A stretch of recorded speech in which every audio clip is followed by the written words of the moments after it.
Everyone, back again here. Doing the second review of the day. This time we're doing live action movies and we're going to do a remake of a remake.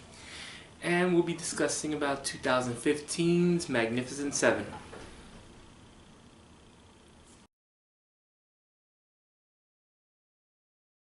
Magnificent Seven is a remake of a Japanese movie which was remade as The Magnificent Seven for Western audiences, and once again was remade in 2015 for this movie. Starring Denzel Washington, Chris Pratt, Ethan Hawke, Vincent D'Onofrio, Byung-hun Lee, Manuel Garcia, Martin Semester, Haley Bennett, and Peter Sarsgaard. So it's quite an ensemble cast. Basically what the story is Haley Bennett's character, played by known as Emma Cullen in the movie. Her town is attacked and by Peter Sarsgaard character playing Bartholomew Bogue, and he wants the town. He wants everyone off the land. He wants to take the gold. He wants everything for himself. He goes about killing several people in the town, including Emma's husband, and Emma goes out to find a group to defend the town because they're given about 3 weeks before Bartholomew's crew comes back in, and either they can take a payoff for the land or he will run them out of town. So while she's there, she meets a person by the name of Sam Chisholm, played by Denzel Washington, and she convinces him to take up the cause to fight for the town, and he goes about getting a crew of people to help him save this town. That's the basic premise for this movie, and the movie's actually really good. I haven't seen the original Magnificent Seven in nigh a year, so I don't remember and how it compares. This movie goes a little bit too quickly. It's really short. It's about an hour 45 minutes, hour 50 minutes. And it seems to race past everything. It seems to be a movie that wants to hit its markers but not spend any time there. Denzel Washington's character as Chisholm, first person he gathers onto his team is John Farday, played by Chris Pratt, and from there, we race to get all the characters together. There are certain moments when the characters seem to gel, but since this is an ensemble cast, a lot of people don't get much to do.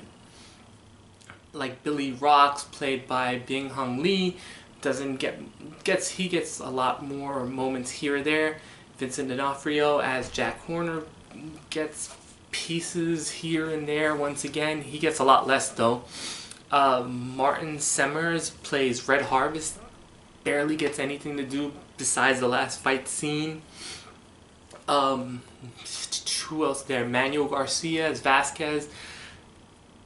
Once again, he's shortchanged. A lot of the characters get shortchanged just because the movie is moving so fast. It is trying to literally has the setup.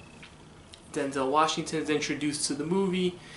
Him and Chris Pratt figure out that he demands Chris Pratt help him get the crew. They get the crew. They get ready for the final battle, and then it's the final battle. So it moves really at breakneck speed.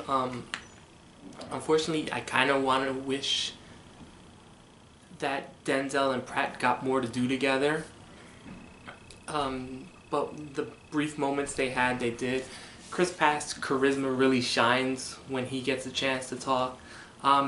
Even Haley Bennett, who for some reason to me in this whole movie looked like Jennifer Lawrence, but looked like she actually cared, unlike Jennifer Lawrence in X-Men Apocalypse. There were a couple of odd acting choices, like Vincent D'Onofrio's voice and whatever he was trying to do with his character of Jack Horn. I didn't quite understand. And the main villain, Mr. Bogue as Peter Sarsgaard, he was completely hammy and over the top. I'm not sure in a good or a bad way. Denzel Washington was his solid self, who really held the movie together. the final action scene was really good and it was really impressive. I like the way that they use. There were times where it was a little bit too hectic on screen, but you have to think about it. This is a movie that's happening in the West, and you know, you have dust flying. A lot of people are shooting bullets, so there's, you know, puffs of smoke coming out of your gun because they're using old style bullets. This movie takes place, it's supposed to take place during 1879. So I kind of enjoyed the hecticity of it. But it was a really fun and fast-paced movie. Bad parts of it, there were a couple of scenes at the beginning of the movie where the main villain, played by Peter Sarsgaard, was talking, and you could have swore he was talking through a megaphone. There was feedback, and there was another character, Emily's husband, also had a line in the movie when he wasn't on screen, and you could have swore they were shouting through a bullhorn, and I was like, where the hell did the sound system come from? That was kind of weird. I kind of wish that we would have gotten more camaraderie between the main characters. There were a couple scenes, but they were really small and they were actually pretty fun. There's a scene before the final shootout where Ethan Hawke's character is, you know, getting drunk. Chris Pratt's character is getting drunk, talking about his guns, naming them after women. Vasquez has a funny line. Things like that. Billy Rock sharing some time with Ethan Hawke's character named Goodnight. That was really cool. There's a backstory that they kind of get into with Denzel's character as to why he took it, and it just comes like almost a little bit more than halfway through the movie, and you're kind of like, oh.